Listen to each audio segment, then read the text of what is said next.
Hey guys, Kurtz back with another video. Today we're going to do a germination video.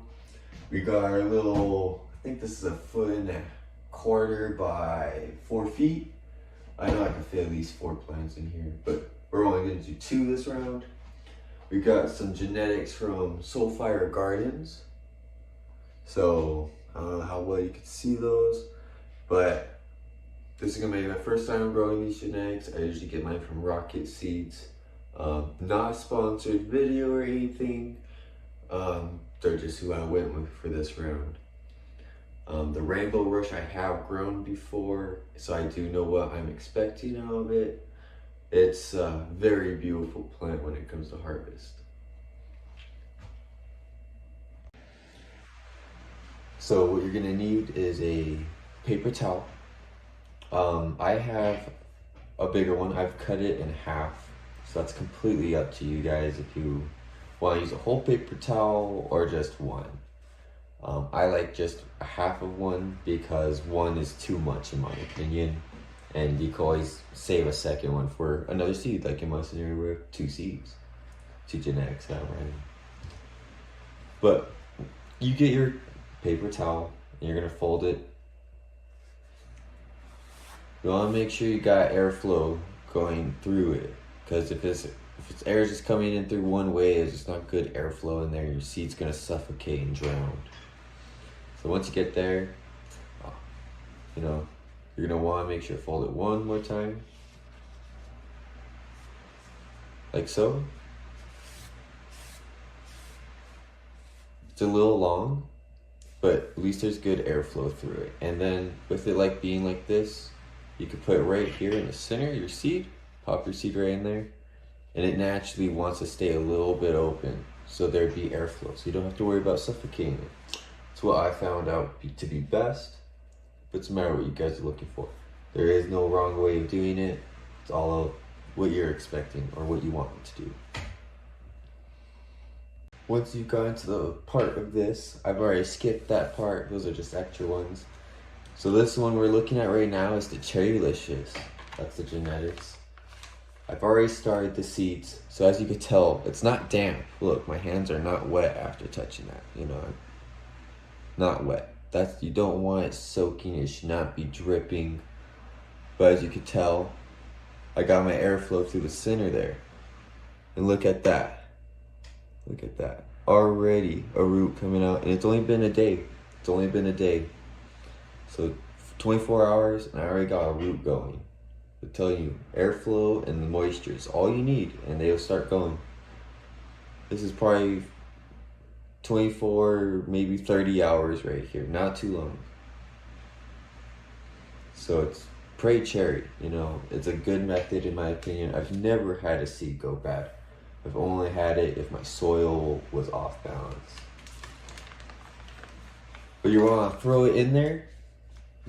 I never ever fully seal it. Just kind of pinch it.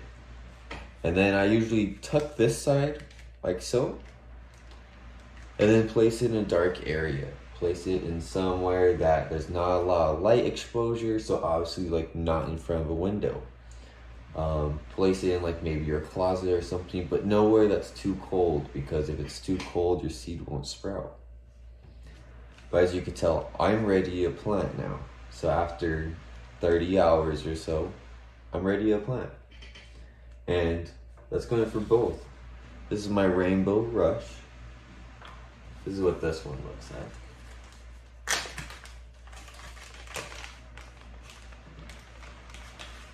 Oh. And as you can see, just a little flap, and it's open. This one, the root isn't nearly as big. I've noticed that with this genetic, particularly, it's a slow grower. Yeah, it's just a really slow grower. But this one, I really do love the colors it has. It is truly a rainbow. But as you can tell, I'm ready to plant. So that's what we're gonna go to. We're gonna start planting. So I figured I would give you guys a little quick tour of the tent. So we got some Spider Farmer LED lights. They're all connected. This is the main one on the right here. We got an AC vent on the top here, an AC Infinity tint, AC Infinity bags, fabric bags. I'm not a fan of plastic ones personally. They're not bad. I just personally don't like them. We got the AC Infinity self-watering container. That I personally do like a lot. It's just quite a bit of maintenance. That's the only downside, and those things get pretty heavy to have to pick this off, get in here mid-grow, clean this mid-grow, put it back under, pick up that big plant, you know. It's a little bit of a pain, but other than that, they're really useful. I could go on a trip for almost, it's no matter where I'm at in my harvest, or in my grow, but I could probably leave for about a week if I wanted to, early veg. Late one, I would have to probably get a more sustainable watering system for sure. But that's the tour. Now we're gonna get to planting. But once you get your genetics, you're gonna dig about no more than a 1/2 inch probably is all you need. And make sure the root's facing down, because that's kind of how it's just easier for the plant in the long run, because then it's not trying to figure out which way's up and which way's down, trying to fight gravity, trying to fight the big piles in here and push through the dirt. So it's just easier on the seed if you have the root facing down.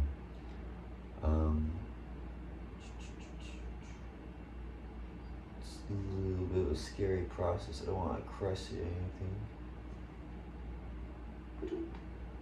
Alrighty. And now it's facing up. I sometimes like throwing these little paper towels in there just to help keep the moisture. Not the whole thing, obviously, because it's a lot of moisture to try to keep down there. But just a little corner, you know, just to help keep the moisture in there. I'm not saying it won't. This is probably more an extra step. It's not needed. Just something I like doing. But it's no matter what you like doing. I mean, everything works. Very little things don't work, you know. But once you get to there, put some dirt on it and cover it back up. Make sure it's not too hard. Then you're gonna grab your water. And as you can tell, it's already a little wet. So you don't need to put too much at this stage. You know, just a little bit of water.